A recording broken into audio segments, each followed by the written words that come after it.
اعوذ بالله من الشیطان الرجیم. بسم الله الرحمن الرحیم و به نستعین انه خیر ناصر و معین.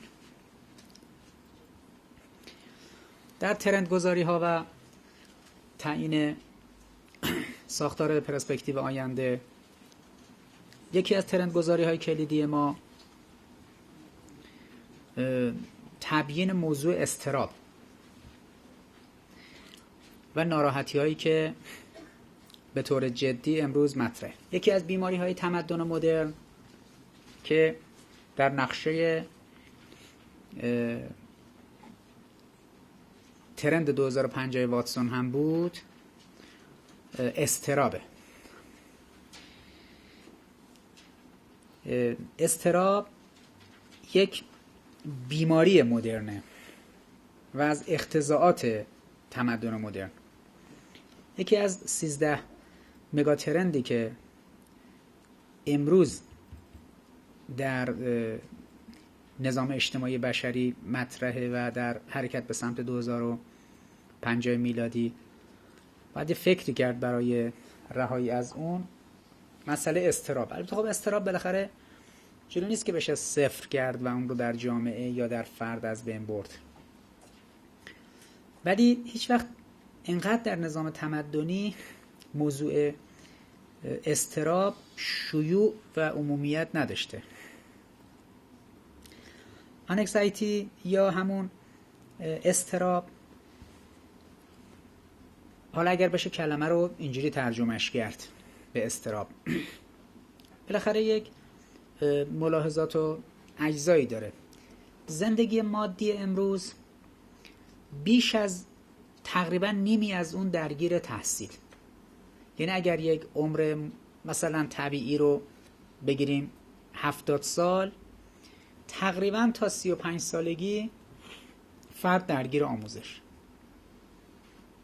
اگر بگیریم یه عمر متوسط رو مثلا 60 سال، 30 سال یعنی فرد از مهد کودک آموزش میبینه، ابتدایی آموزش میبینه، راهنمایی، دبیرستان، بعد میره لیسانس میگیره، فوق لیسانس میگیره، دکترا میگیره، فوق دکترا میگیره، تقریبا 32 سالگی از تحصیل فارغ میشه.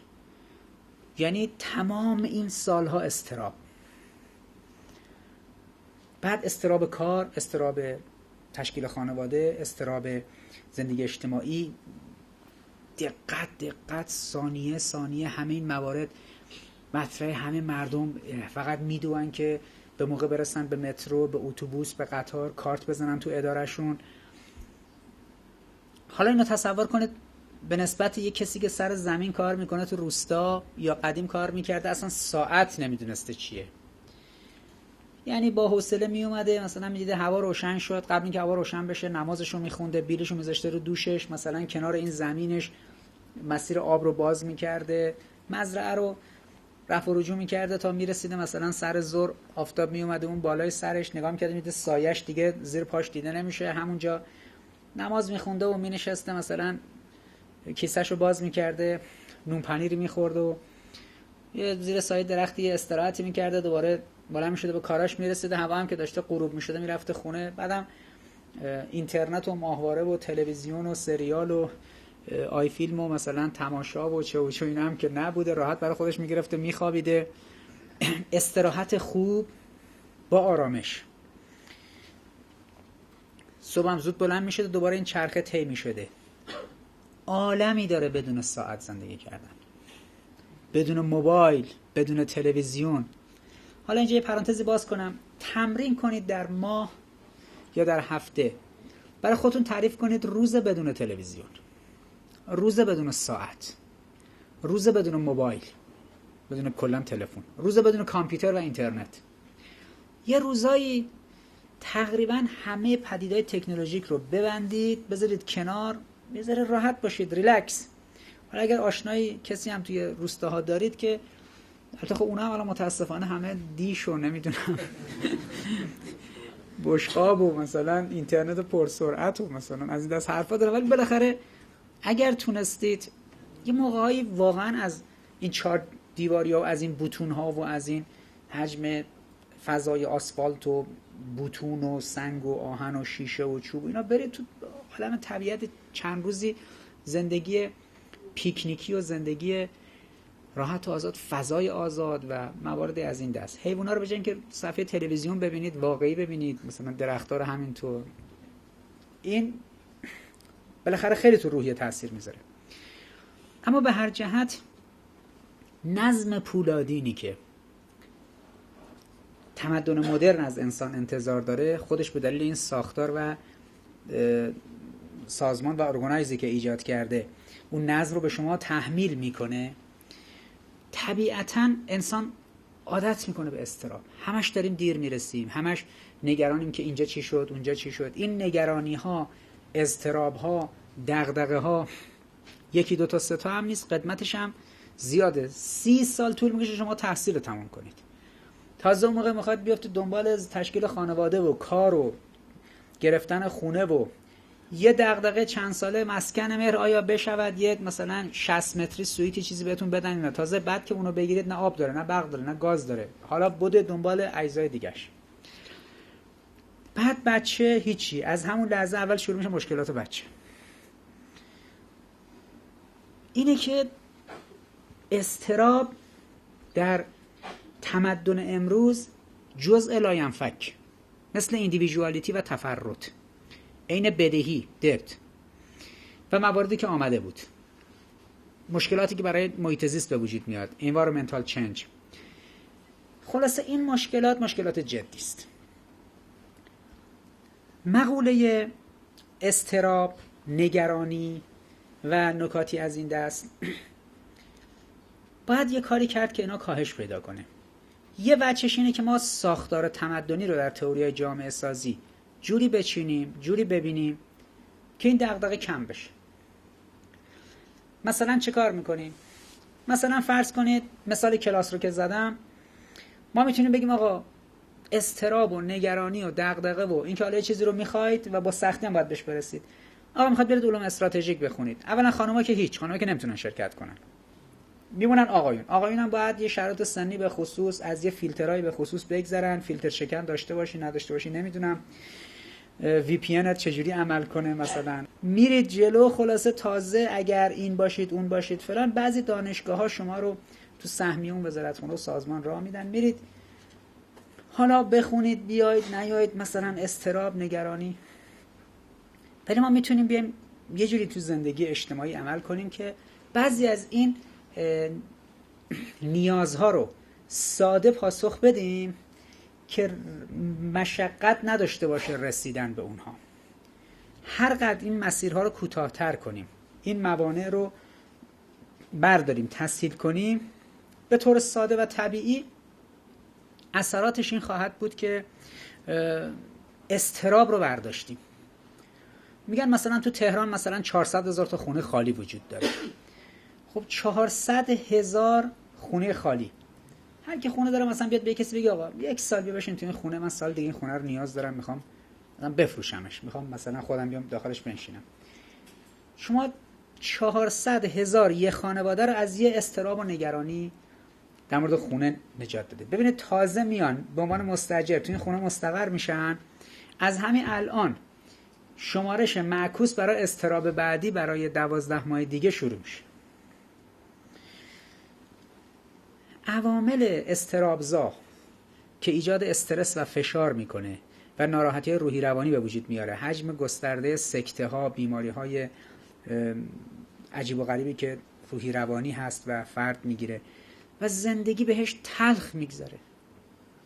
همه امکاناتی هم داره، از خیلی از موهبت ها هم برخورداره، اما آرامش نداره، راحتی نداره و خواب راحتی شبا ندارن و همه مردم تا ساعت 2-3 نصف شب بیدارن. معنی نداره. این چه زندگیه؟ این چه وضعیتی درست کردیم؟ اینجوری که نمیشه. بالاخره باید یه فکری کرد، طرحی نو درافکند و بالاخره خب چه بخوایم چه نخوایم ما هم یکی از مؤلفهایی که الان جامعهمون باهاش درگیره و هرچی هم میریم جلوتر جدی‌تر میشه، به خصوص در نسل شما و نسل بعد از شما بیشتر خودشون نشون خواهد داد، مسئله اضطراب و لایه‌های دیگه اضطراب و هم ارز با اضطراب در وجود انسان. یکی از ترندهایی که در مسیر ترندگذاری در افق 1414 به بعد تا افق 1444 باید مورد بررسی قرار بگیره و در دوره‌های آتی، توی دهه‌های آتی فکری برای اصلاح و درمان اون بشه، مسئله زدودن اضطراب. آنکزایتی، اضطراب، دلواپسی یه جایگاه ویژه‌ای داره که ما این رو باید با ریشه هاش بشناسیم. ریشهش در تفرد، در ایندیویژوالیتی. بالاخره خود ایندیویژوالیتی و تفردم که از مؤلفه‌های جامعه امروز محسوب میشه، نظام اجتماعی امروز یک در واقع پایه فلسفی داره در لیبرالیسم و اصالت بشر و غیره. اما با تفرد و ایندیویژوالیتی اضطراب پدید میاد. انسان مدام دلواپسه و دلشوره داره و مضطربه. وقتی که خود اصالت پیدا کرد، انانیت، با نگرانی، با کندن ریشه انسان از زمین و قوم و خانواده و اعتقادات و غیره و تنها شدن انسان، آرام آرام فضای دلواپسی به وجود میاد و درد سر خودش رو شکل میده. آدما هم خوف دارن هم حزن. مدام هی تاکید میکنه فلا خوف علیهم ولا هم یحزنون. آدم مؤمن که نه خوفی داره نه حزنی. خوف و ترس از آینده است، حزن و اندوه به خاطر آنچه که از دست دادیم از گذشته. خب مضطربیم، خوف داریم، محزونیم، دلواپسیم. اضطراب یه حالتیه توأم با ناآرامی، نگرانی، دلاشوبی و دلواپسی. دلتنگی و غم و غصه نیست، نگرانیه. نگرانی. اضطراب حزن هم نیست، خوفه. در اون لایه صدر انسان. خوف ترس از آینده است، ترس از پیش آمده. مثلا اضطراب کنکور، خوف داریم نمیدونیم چی میشه، چه اتفاقی رو جلسه میفته، نتیجه چی میشه. برد و باخت ورزشی، خواستگاری، خیلی چیزای دیگه. ببینید این پیش آمد، آنچه که داره برامون رخ میده، خوفی داریم ازش. اضطراب اونجا خودش رو نشون میده. در واقع نگرانی از پیش آمدی که نتیجه اون رو نمیدونیم و چاره هم نیست، باید بهش برسیم، فقط باید بدویم. این در لایه صدر.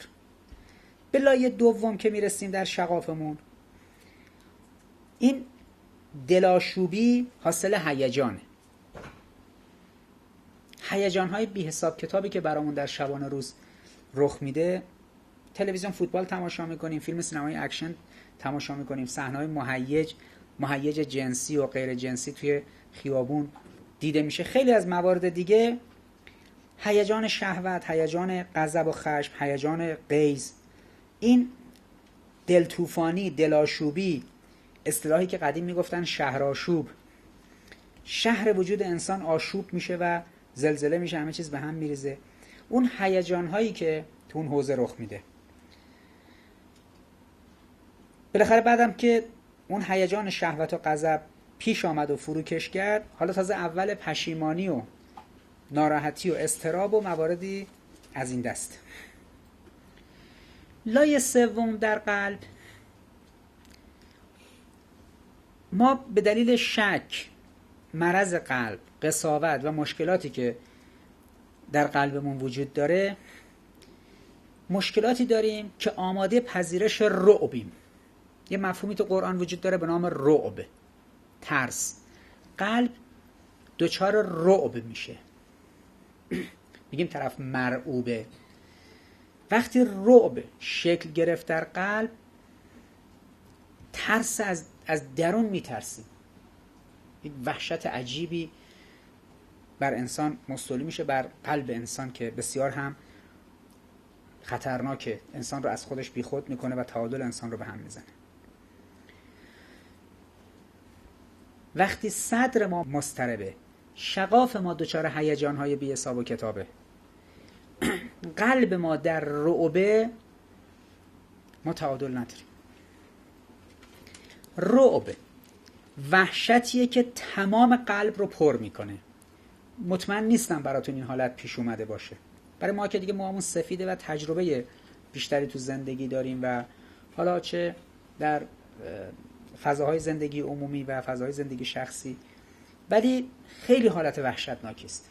حالا یک واکنش طبیعیش توی بدن، همون اصطلاحی است که میگن مو به بدن انسان در واقع سیخ میشه. یه ترس عجیبی وجود انسان رو میگیره که رستنگاه‌های مو برجسته میشه روی پوست و پوست انسان در واقع حالت خاصی میگیره. اون ترس، اون وحشت با خوف خیلی فرق میکنه. خوف یا ترس در صدره، این طرف ترسید، این خیلی بالاتر از ترس و وحشته. این رعبه، یعنی اون در صدر انسان صورت میگیره، اون خوف.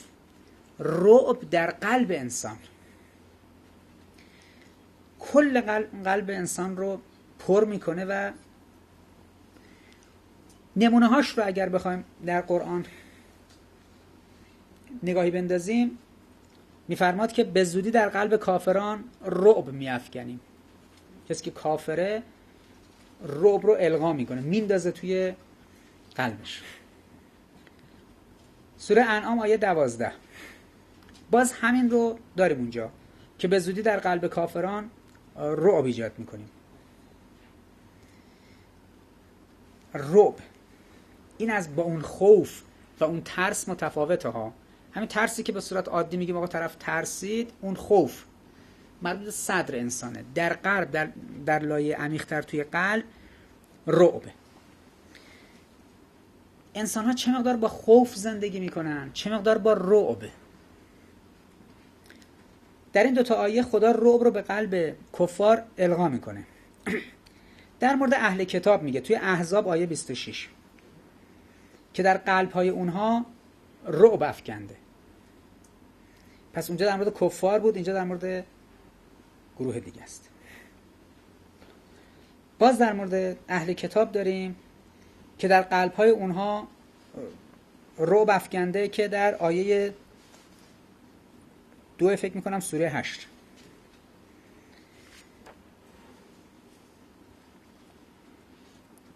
اضطراب در قلب حاصل پوشش اون برای نفهمیدن و در نیافتنه.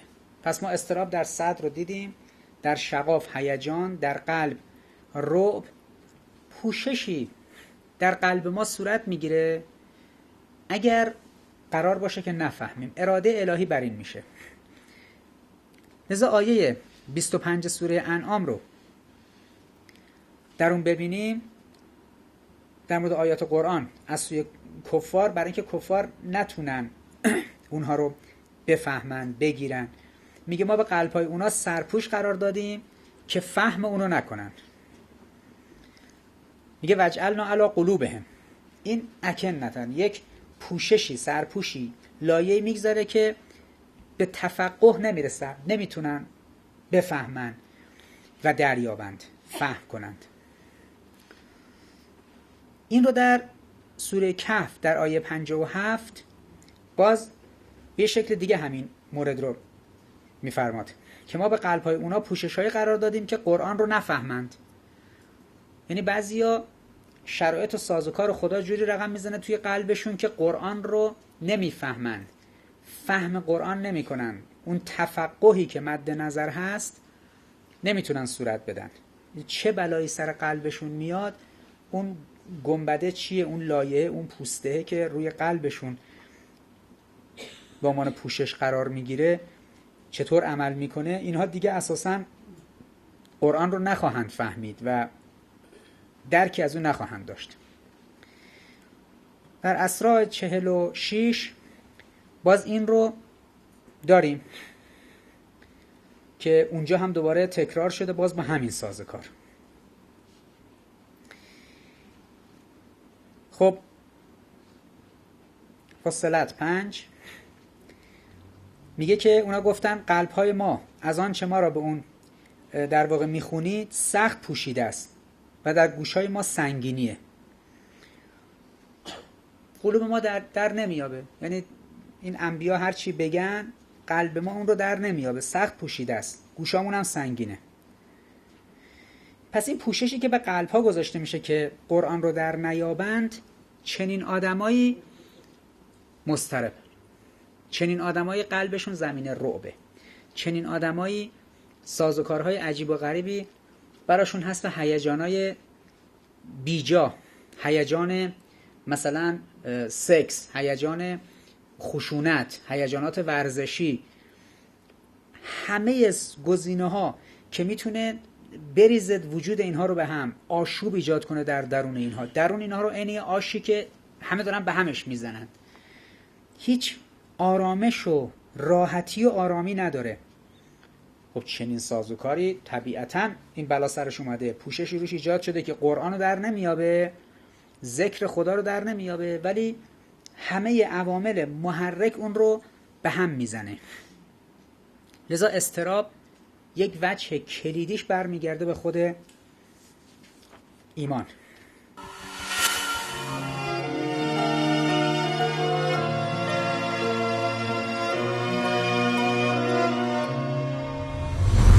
ما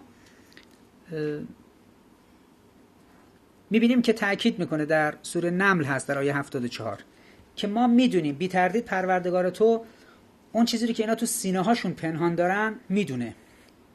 حالا این صدر بعد لایه های زیرینش، شقاف و قلب و اینها، درونش آشوبه، داره همینجوری مثل یک کوه آتش فشان میجوشه، داره قل میزنه، همینجوری به هم میریزه، آرامش برش حاکم نیست، برش جاری نیست، برش ساری نیست. ولی میگه ما میدونیم در درون صدر اینا چی پنهان کردن، چی پنهان میکنن، چی میگن. در قصص آیه 69 هم به یه شکل دیگه این رو تکرار میکنه. پروردگار تو اون چیزی رو که اینا تو سینه‌هاشون پنهان میدارن اونو میدونه. پس اینا در لایه بالاتر از قلب توی صدر چیزی رو پنهان میکنن که خدا اونو میدونه. در قلب خدا پوششی میذاره تا قرآن رو نفهمن و این بین قلب و صدر شما ببینید چه اتفاقی میفته. توی قلبشون یه پوشش ایجاد میکنه رو قلبشون که قرآن رو نفهمن، ولی توی صدرشون هر چیزی رو بین قلب و صدرشون پنهان کنن اون رو خدا میدونه. یک محیط کاملا در واقع به هم ریخته، یک وجود کاملا مشوش و در تشویش و اضطراب در قلب از این پدید میاد که خدا اجازه نمیده آیات قرآن به اون قلب برسه و گوشهای اونها سنگینه. وقتی هم قرآن که ذکره و ذکر زمینه اطمینان قلبه، وقتی محروم شد قلبی از اون و مهر خورد، امکان این رو نداشت که اون بهش راه پیدا کنه، اون اساساً در اضطرابه. لایه 4 یا فؤاد، اضطراب در فؤاد حاصل هوا، قیدی که میاره قرآن و افئدتهم هوا، آیه 43 سوره ابراهیم. میفرماد که فؤاد اینها از وحشت برای هر چاره و تدبیری تهیه. پس یه نوع در واقع سازوکار وحشت در لایه 4 هم داریم. هوا اون چیه؟ حالتیه که فؤاد کاملا تهی میشه. دیدید مثلا به فارسی میگیم آقا یه دفعه دلش خالی شد، دلش هر ریخت. انگار این دل انسان و وجود انسان یه نایلونه. این نایلونه از بچه ها یک ماهی رو جلو عید میگیرن، تو اون نایلون از مغازه میارن تا برسن خونه بذارن توی اون ظرف ماهی. این نایلون یه لحظه مثلا پاره بشه، یک دفعه همه اون آب میریزه. وجود انسان از اطمینان و آرامش و ثبات انگار نایلونیه که اون آرامش و ثبات اون مایع و آبه. یه دفعه اون نایلون میتره که پاره میشه، همه اون که خالی میشه، همه آرامش و ثبات انسان خالی میشه. میگن دلش خالی شد، توی دلش رو خالی کرد. این دلش خالی شد، توی دلش رو خالی کرد، دلش هر ریخت، صدرش که مضطرب، شقافش که درگیر هیجانهای عجیب و غریب، قلبش که آماده رعب، فؤادش هوا، تهی. پس اینجا عمق این اضطراب تو لایه 4 که میرسیم تهی شدنه. قلبی که تهی میشه، فؤادی که تهی میشه. یه بار فؤاد ما فارغ میشه، یک بار تهی میشه. 2 تا مفهومه. اونجایی که قرآن فراغت میاره، فارغ میشه، راحت میشه، آزاد میشه. فؤاد ما اشغاله، فارغ میشه. بین فارغ شدن تا یه دفعه خالی شدن و تهی شدن انگار اصلا ما فؤاد نداریم، انگار همه وجودمون از دست رفته. صدر خوف، شقاف هیجان شهوت و غضب، قلب رعب، پر شدن از وحشت، فؤاد هوا، تهی شدن از وحشت. پس ببینید ما در حالت قلب از وحشت پر میشه وجودمون، قلبمون. در این هوا اون مفهومی که آورده، فؤادمون از وحشت تهی میشه. سازوکار عجیبیه. خوف که میاد یه ترسیه، برامون مستولی میشه. هیجان که میاد انگار وجود انسان گرم میشه، پف میکنه. بعد مادی نه ها، قلب انسان، ساحت درونی انسان، اون شقاف انسان گرم میشه. هیجان انسان رو به قیز میاره. اما لایه 3 قلب در اثر رعب از وحشت پر میشه. لایه 4 فؤاد در اثر هوا از وحشت خالی میشه، تهی میشه. این تهی شدن در نسبت با فارغ شدنه، اما رعب در قلب در برابر ربطه. یه مفهومی رو تو قرآن تاکید میکنه به نام ربط. ربط یعنی محکم شدن. پس اگر قلبی پر شد از وحشت، این یه شق این قضیه است. در مقابلش اینه که قلبی محکم بشه. قلب محکم و قوی تو قرآن میشه مفهومی به نام ربط. آیه 10 سوره قصص در مورد مادر موسی علیه السلام که بچه‌شو میذاره توی سبد، میذاره توی آب و به خدا میسپاره، آیه میفرماد که فؤاد مادر موسی تهی شد، فارغ شد، نزدیک بود بره همه مسئله رو لو بده. یه دفعه ترسید، یه دفعه میگه ما اون رو محکم کردیم فؤادش رو ربط ایجاد کردیم. پس آنچه که در آیه 10 سوره قصص میاد نمونه ایست از ایناست که در وضعیت تعریف کنیم قضیه رو. مادر موسی در اثر اون فاجعه‌ای که رخ داده و دارن همه بچه‌های کوچیک رو میگیرن، پسر بچه‌ها رو میکشن، بچه خودش رو میگذاره توی اون سبد، میذاره توی آب، روانه میکنه میره. برای اینکه یک دفعه فؤادش تهی شد و فارغ شد و ترسید و نزدیک بود بره مسئله رو لو بده، میگه ما اون رو محکم کردیم. پس یک هوا داریم، یه در واقع تهی شدن و فارغ شدن، یک رعب داریم و یک ربط. این نسبت ها رو وقتی میبینیم در 4 لایه وجود ما مبتنی بر انگارهای قرآنی زمینه های ناآرامی، نگرانی، دلواپسی، شهرآشوبی، دلآشوبی وجود داره. عام همه اینا رو امروز بهش میگن اضطراب، عامش رو، چون روانشناسی و پزشکی و روانپزشکی که نمیتونه این لایه ها رو بشناسه، این مفاهیم رو ترکیب کنه، حالت های متمایز رو، اساساً انسان ها رو همه رو یکی میبینن، نمیتونن مشخص کنن کسی که کافره با کسی که مؤمنه اینا 2 تا انسانن. انسان کافر حتی اگر هم بخواد این امکان رو بهش نمیده. به صراحت آیه میاره که لایه‌ای روی قلبش میکشیم که نتونه دریابه. بعد میفرماد رعب به قلبش وارد میکنیم. بعد میگه مادر موسی دچار مشکل شده بود، ربط درش ایجاد کردیم، محکم کردیم، پاره‌های قلبش رو محکم کردیم.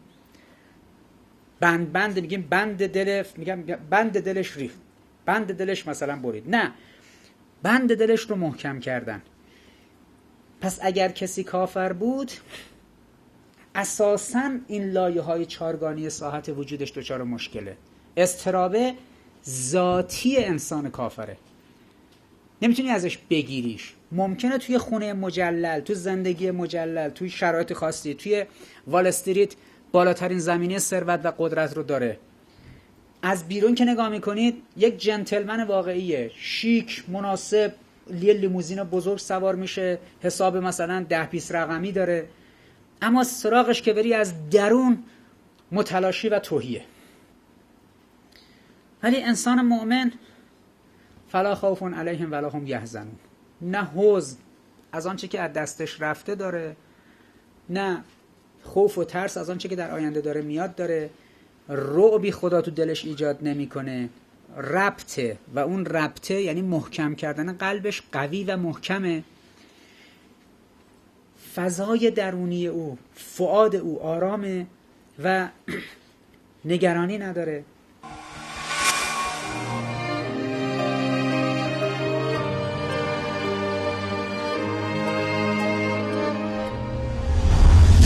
خب آنچه که در این 4 لایه اشاره کردم با بعضی از چارچوب مفهومیایی که قبلا درس داده بودیم در انسان شناسی، شما حالا ملاحظه فرمودید که اضطرابی که عام گفته میشه انسان ها مضطربن، در پارادایم انسان خدا محور با انسان بشر مدار 2 تا سازوکار جدا داره، حتما مرتبط با ایمان انسان ها یا عدم ایمانشونه. در مقابل اضطراب و مفهوم عامی که اونا تحت عنوان آنگزایتی استفاده میکنن، ما میخوایم بیایم سراغ اطمینان. گفتیم ترندگذاری اونها ترندگذاری از وضع موجود به سمت آینده است. ما ترندی که میگذاریم ترندهای مطلوبه، ترندهای تراز. ما در مقابل اضطراب، نگرانی، دلواپسی، رعب، هوا و مواردی از این دست یه مفهوم داریم به نام اطمینان. به فارسی میگیم آرامش. اقیانوسی وجود داره به نام اقیانوس آرام، پاسیفیک. خب پاسیفیک، فضای آرام، یک اقیانوسی در وجود انسان، آرام. حالت مقابل اضطراب و دلواپسی و نگرانی و موارد دیگه میشه اطمینان و به فارسی آرامش. در صدر انسان چی میشه؟ تاکید کرد که فلا خوف علیهم ولا هم یحزنون. مؤمن نه خوفی داری نه حزنی، نه حزن و اندوهی از آنچه که از دست دادی در گذشته، نه خوف و ترسی از آنچه که در پیش رو داری. در شقافش تأنیس و انسه. البته انسه به دنیا، ببینید به هر گزاره‌ای که از دستتون میره اگر دل بدید، انس بگیرید، حتما ضرر میکنید. الان شما علاقمند میشید به عینکتون، به کامپیوترتون، به لپتاپتون، به ماشینتون، به کفشتون، به لباستون، به هر چیز دیگه ای. چه بلایی سرتون میاد لحظه‌ای که گم میشه، لحظه‌ای که از دستتون میره. دل میدید، دل میبندید. لحظه‌ای که ازتون گرفته میشه.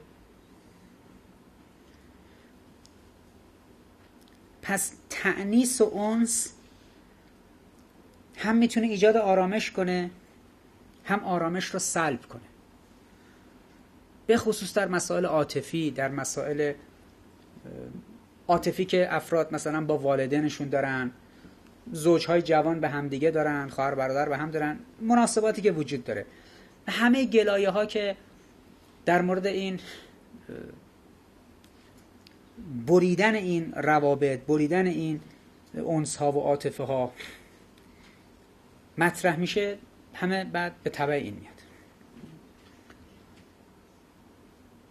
وقتی میگیم دل آرام در زبان فارسی، دل آرام، این در شقاف اون تأنیس و انس آرامش میده، قرار میده. ولی خب آرامش و قرار یه جوری دیگه هم باز نقیضش رفع میشه و میبور. برسیم به قلب. به صراحت در قرآن از قید اطمینان قلب یاد میکنه.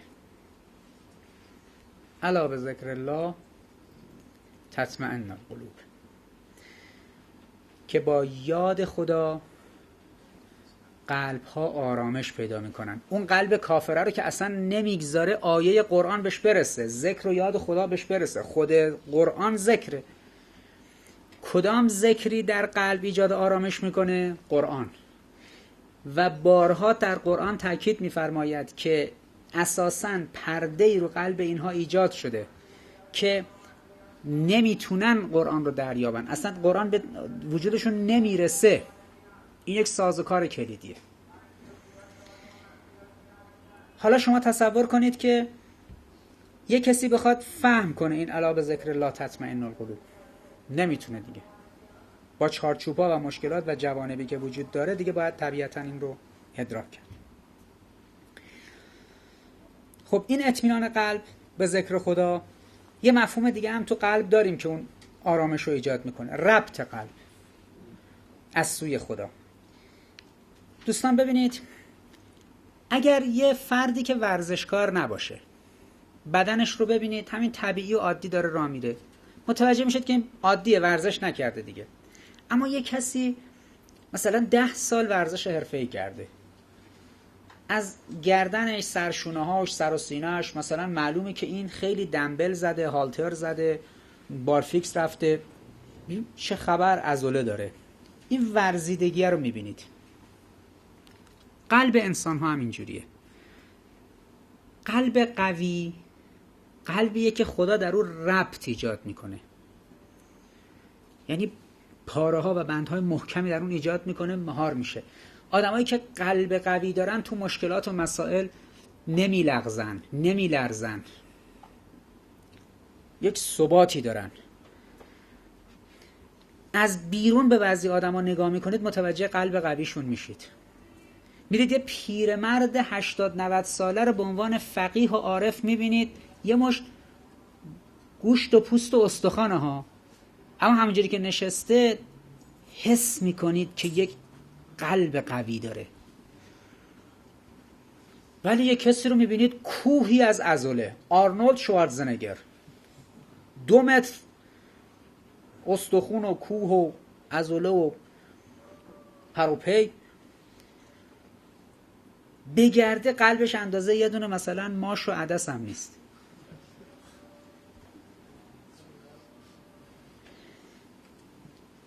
یکی از سازوکارها برای رسیدن به سطح انسان تراز و رسیدن به ترند اطمینان و آرامش در مقابل مفهوم اضطراب اینی که ما یه سازوکار تعریف کنیم تو برنامه‌های تربیتی و تأدیبی جامعه که قلب این آدما قوی بشه.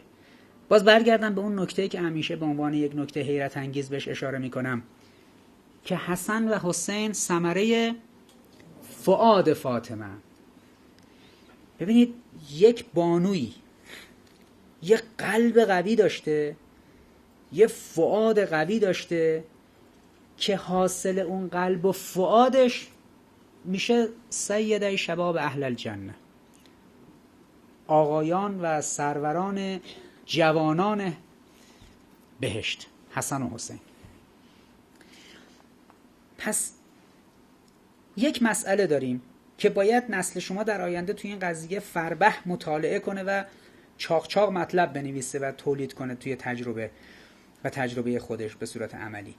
اونم این که چطور میشه قلب قوی ساخت.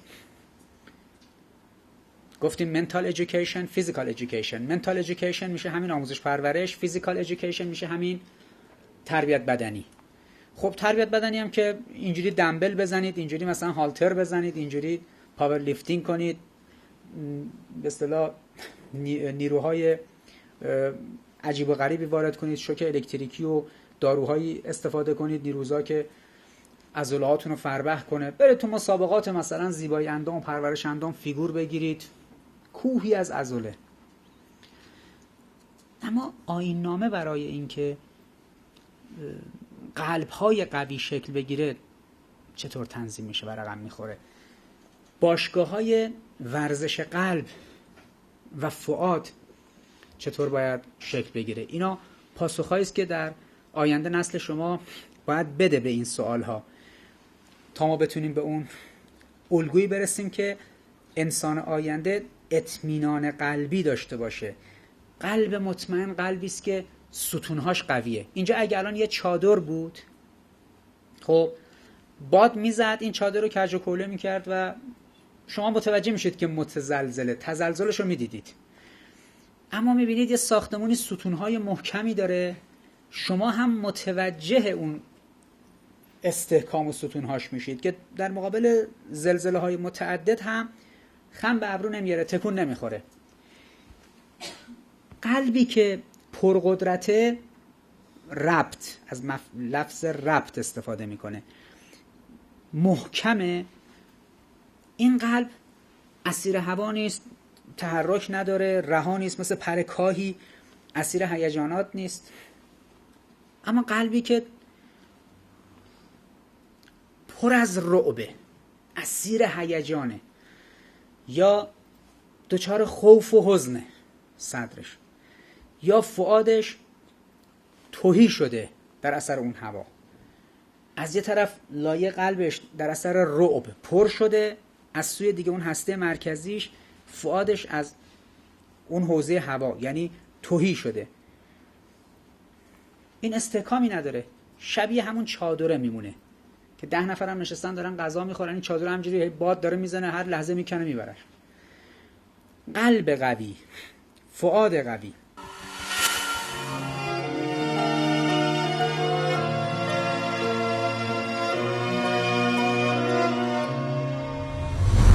پس در قلب میشه اطمینان قلب، الا به ذکر الله تطمئن القلوب.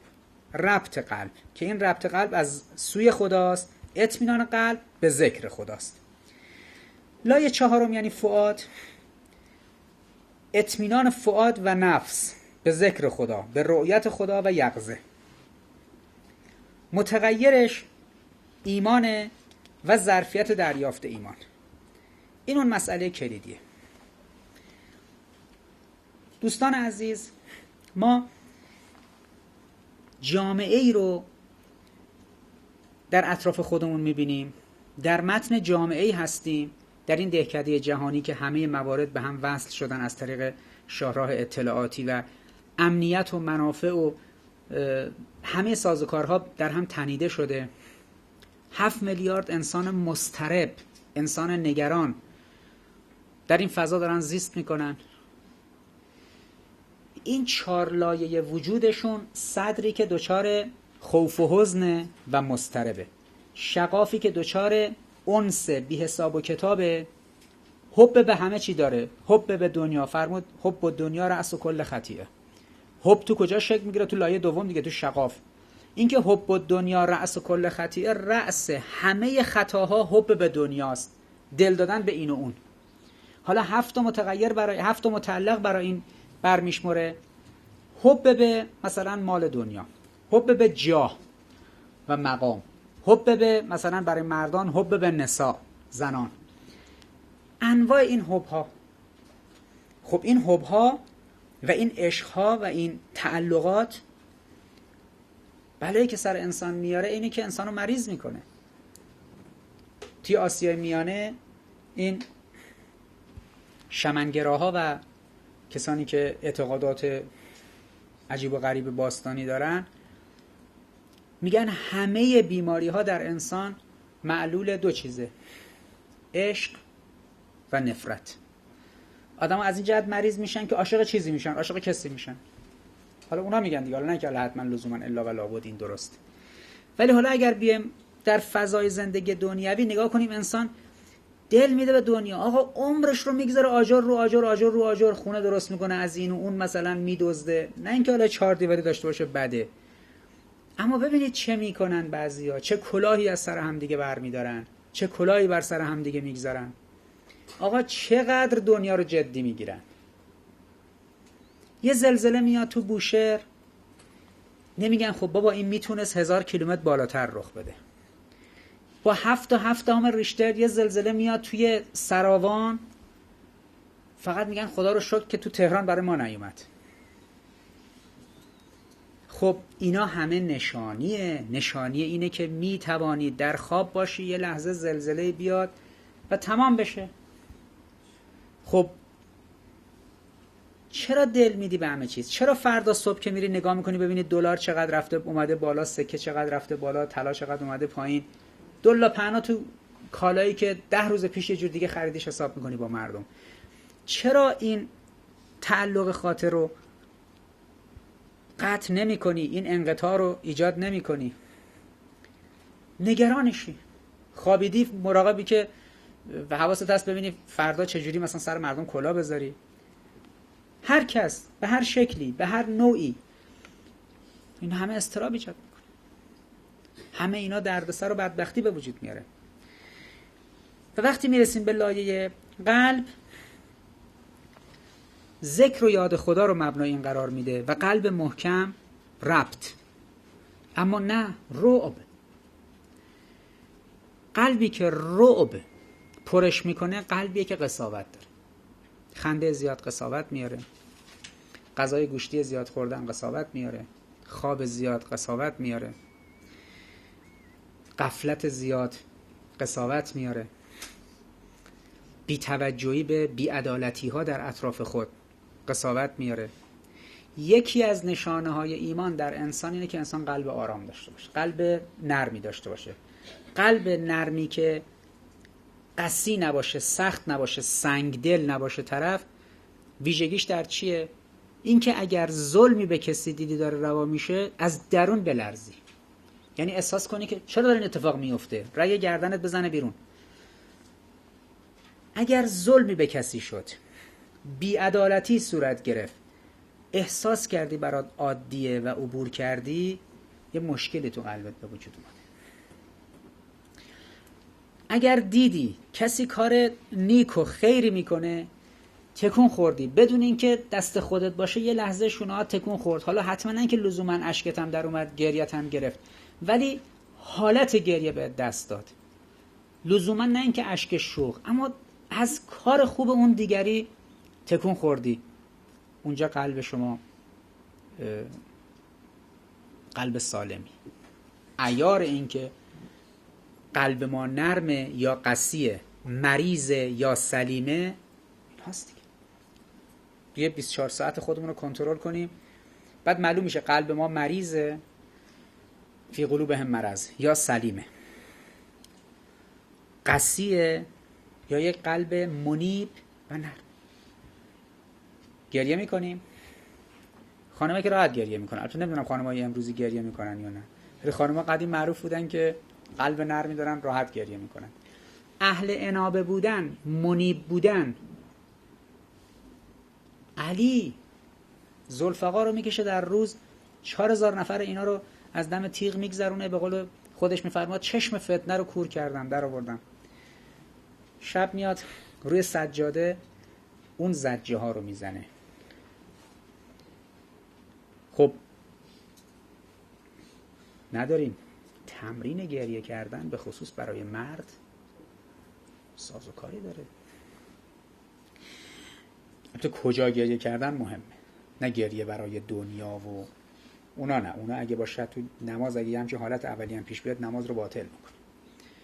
که انسان برای دنیا و برای موارد اینجوری یه لحظه مثلا سر نماز قلبش تکون بخوره، بلرزه، نه.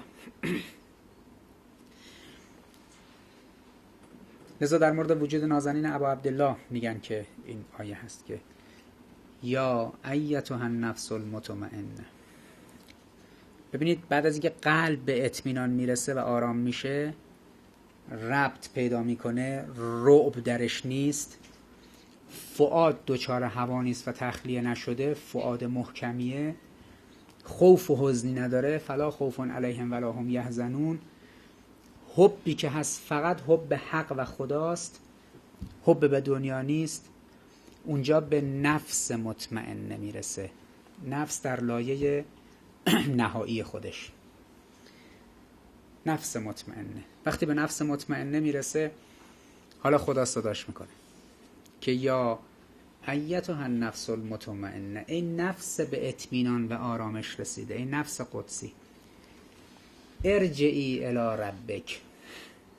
انسان تو چه مرحله این مصداق واقع میشه که خدا خطاب کنه بهش، صداش کنه، بگه ای نفس به اطمینان آرامش رسیده در اثر اون ذکر و یاد، ارجعی الی ربک، رجعت کن، برگرد سمت رب خودت. رب یعنی اون کسی که تو رو پروروند تا اینجا رسوندت.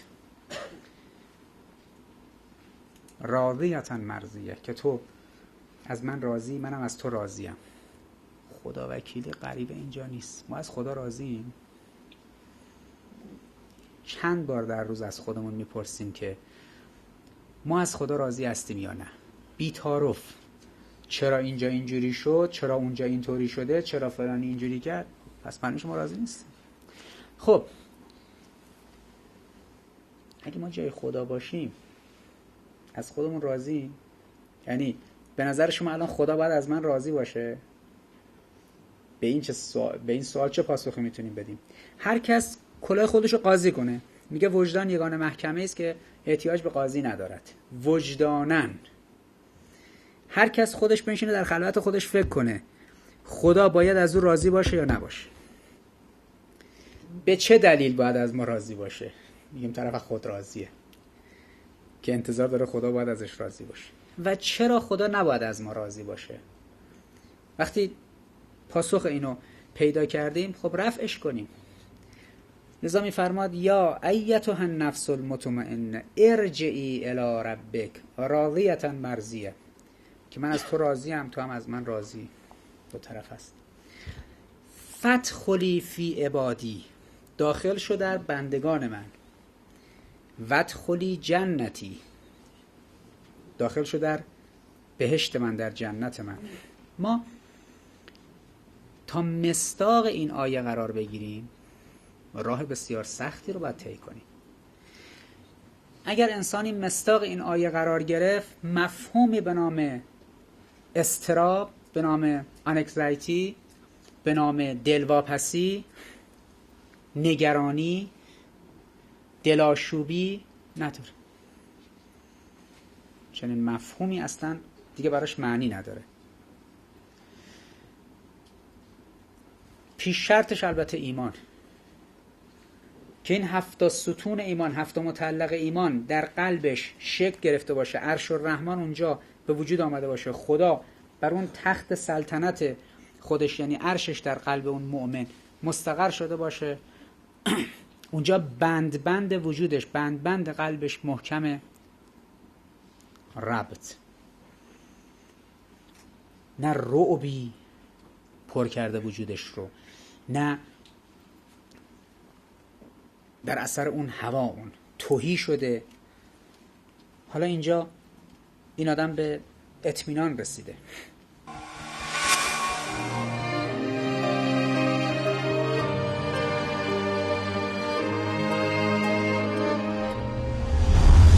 این که 7 میلیارد جمعیت کره زمین رو بشه رسوند به مرحله‌ای که مصداق یا ایتها النفس المطمئنه قرار بگیرند، آرزوه. میتونیم که آرزو کنیم که ما جزو کسایی باشیم که این در موردمون صدق کنه. به خودمونم محدودش نکنیم، برای همه این رو بخوایم. در این صورت میشه ترند اطمینان که ما یه ترند گذاری کردیم، یه افقی گذاشتیم، افق نسلی. یک نسلی همت میکنه، میگه من تصمیم میگیرم یکی از کارهایی که باید در آینده در جهان صورت بگیره اینه که بشر به اطمینان برسه. این اطمینانی که قراره برسه تطمئن القلوبه، اطمینان قلبی. خب اونا تونستن در نهایت بگن یکی از متغیرهای کلیدی امروز و آینده بشر اضطرابه. خب تونستن بگن یکی از متغیرهای کلیدی امروز و آینده بشر بدهیه، ایندیویژوالیتی و تفرده، شهرنشینی و اوربانیزیشنه، لوکالیسم و محلگراییه، انوایرمنتال چنج و تغییرات عجیب و غریب زیست محیطیه. اما آیا تونستن بگن چطور این بدهی باید حل بشه؟ خب وقتی جامعه اسیر رباست چطور؟ حالا وقتی زدودی ربا رو قراره بیایم برسونیمش به یه فضایی به نام آرامش. اون آرامش رو کی میتونه بگه؟ آمریکاییه؟ اون که تهش نشستن اونجا ترندگذاری 2050 میلادی رو معین کردن. ایها الناس ایها المؤمنون، انسانی که برای آینده جهان طرحی استراتژیک میکنه در ایالات متحده دستشو برده بالا، 13 تا سوپر ترند، مگا ترند تعیین کرده، یکی از یکی بدتر. افقی هم که برای سال 1444 و اون حدودها دیده، سال 2050 میلادی، اضطراب، بدهی، پیری، بدبختی، فلاکت، تفرد. چینیه باید این کارو بکنه، افق مناسب بده. روسه باید این کارو بکنه، آفریقای جنوبی باید این کارو بکنه، مکزیکیه. کی؟ انسان ایرانی شیعه مسلمان. تویی که باید این کارو بکنی، بین آنچه که اینا بهش میگن اضطراب، استرس، بدبختی، فلاکت، ناملایمات، افقی که باید ترسیم کنی چیه؟ اطمینان. چطور؟ اول از خودمون باید شروع کنیم. چطور از خودمون شروع کنیم؟ یه صدری که فلا خوف علیهم ولا هم یحزنون، شقافی که حب الدنیا رأس کل خطیئه درش معنی نداشته باشه. دلمونو به هر گزاره از دست رفتنی ندیم، دل نبندیم. سوم، قلبی که منیب باشه، نرم باشه، سلیم باشه، قسی و مریض نباشه، پر از رعب نباشه، بلکه ربط داشته باشه و محکم باشه، و فؤادی که بیدار باشه، ببینه، اشغال نباشه، کور و اعما نباشه، و در اثر اون هوا اون تهی نشده باشه. نفسامون چی؟ آیا نفس مزینه، مسوله، لوامه، ملهمه، اماره، کدوم یکی؟ نفس مطمئن. وقتی الا بذکر الله تطمئن القلوب، در اثر اون که قلب به اطمینان آرامش میرسه، خب نفس هم به اطمینان آرامش میرسه، نفس مطمئن نمیشه.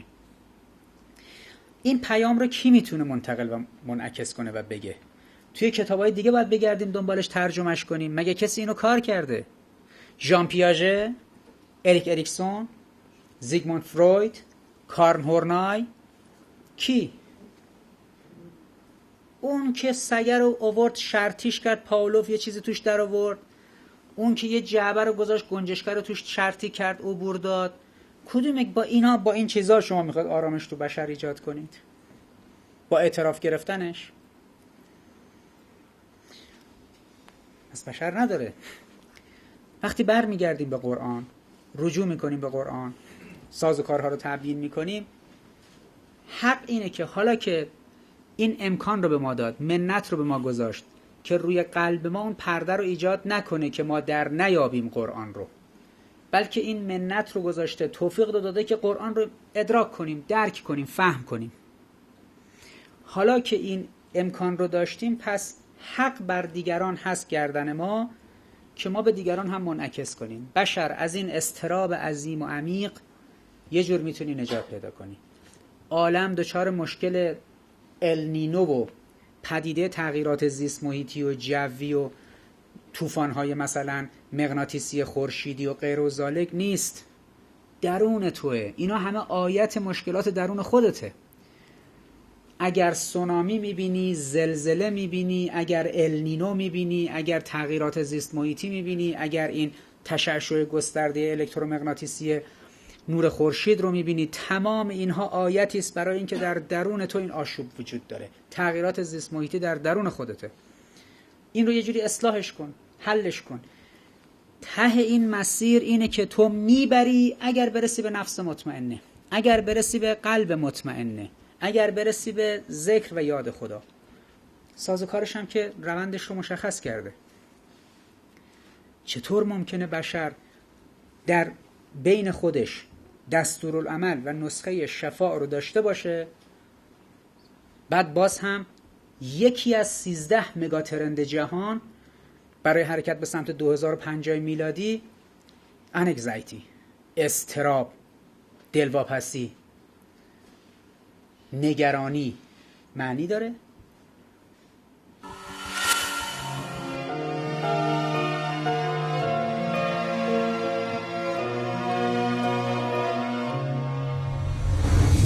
برای این منظور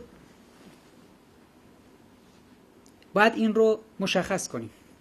ترند میگذاریم که در افق 1414 به سمت 1444 یکی از نقاط بالایی که انسان آرامی، انسانی که به نفس مطمئنه نائل شده بود با ذکر خدا، یعنی در جماران، این رو قرار میدیم. موقعی که داشت از دنیا بعد از 90 سال میرفت، جملهش چی بود؟ با دلی شاد و ضمیری آرام و قلبی مطمئن به فضل خدا از خدمت خواهران و برادران مرخص می شوم. 90 سال تازه تو 39 سالگیش کتاب می نویسه سر و صلات، تازه داشت راز سر سجاده نماز رو کشف می کرد.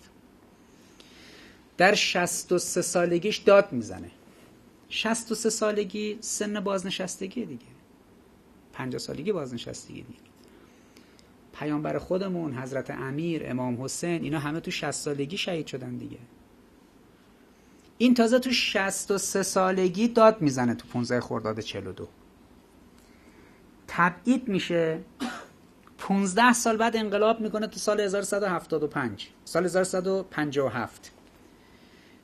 در 80 سالگی 80 ساله ها رو که میبرن میذارن سرای سالمندان، بابا حال ندارن دیگه نفس بکشن. تازه توی 80 سالگی انقلاب میکنه.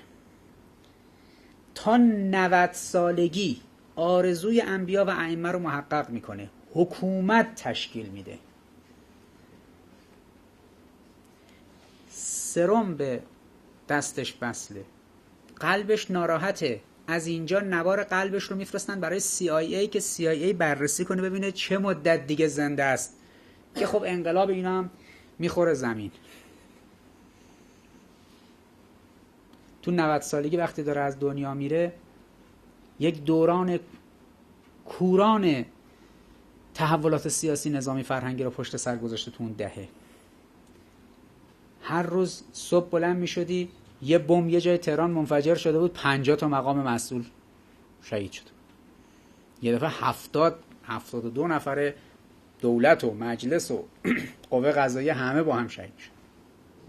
تو فاصله یه تابستون رئیس جمهور، نخست وزیر، رئیس قوه قضاییه، نصف مجلس، همه نصف کشورم افتاده دست دشمن. خرمشهر سقوط کرده. بعد از بیمارستان میومد بیرون، ناراحتی قلبی هم داشت. میگفت آمریکا هیچ غلطی نمیتواند بکند. بابا این که کف خیابان تهران همینجوری با آتیش کشیده و فرماندهی کرد جنگ رو به عنوان فرمانده کل قوا. و بعد جنگ هم با آرامش وقتی از دنیا میرفت توی 90 سالگی حرفش این بود که با دلی شاد، ضمیری آرام و قلبی مطمئن. قلب مطمئن، قلب محکم بود دیگه، جسمش مهم نبود که محکم هست یا نه. قلب مادیش هر روز زیر تیغ جراحی بود، اما قلب روحش محکم بود. با دلی شاد و ضمیری آرام و قلبی مطمئن به فضل خدا، یعنی فضل خداست که دارم میرم، به فضل خدا از خدمت خواهران و برادران مرخص میشم. یکی بلند میشه خب خیلی زحمت دادیم با عزتون، ما چه کار میکنیم؟ ای تو رو خدا ما رو نبر. میدونم قرار اینجا به چیه اینجا دل خوش کردیم موندیم، خیلی جدی گرفتیم دنیا رو. 90 سال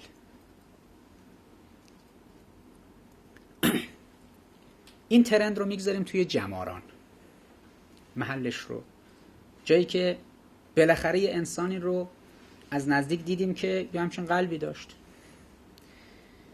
به عنوان الگو، به عنوان انسان تراز ملموسی که دیدیمش، لمسش کردیم، حضورش رو، گرمی حضورش رو فهمیدیم، ادراک کردیم. این قلبش قوی بود. اون که عرض کردم باید قلب قوی داشت، خالی از رعب، ذره رعب تو وجودش نبود. وقتی گره مینداخت به ابروهاش و پیرمرد حرف میزد، کاخ سفید رو میلرزوند. بالاخره ما الگو داریم، این الگو رو قرآن به ما داده، قلب قوی ایجاد کنیم. چطور باید در خودمون قلب قوی ایجاد کنیم؟ یک قلب محکمی داشته باشیم، فؤاد بینایی داشته باشیم، صدر نفوذناپذیری داشته باشیم، شقافی که خالی از هر نوع مصیبت و حب بیجایی باشه و نفرت و بغض بیجایی داشته باشیم. چنین قلب قوی رو میشه تمرین کرد. به خصوص شماها که جوانید، خدا رو شکر که این فرصت رو دارید، زود این حرفا به گوشتون برسه، دیر نشه مثل ماها موهاتون سفید بشه دیگه. وجود انسان بوتون آرمه شده از نفرت و حب بی حساب کتاب و خیلی مسائل دیگه. حالا دیگه سخته. به تعبیر مرحوم شهید دستقیب، اگر شنیدید آسمان به زمین چسبید باور کنید، اما اگر شنیدید آدمی که دیگه سنی ازش گذشته تونست خودشو تغییر بده باور نکنید.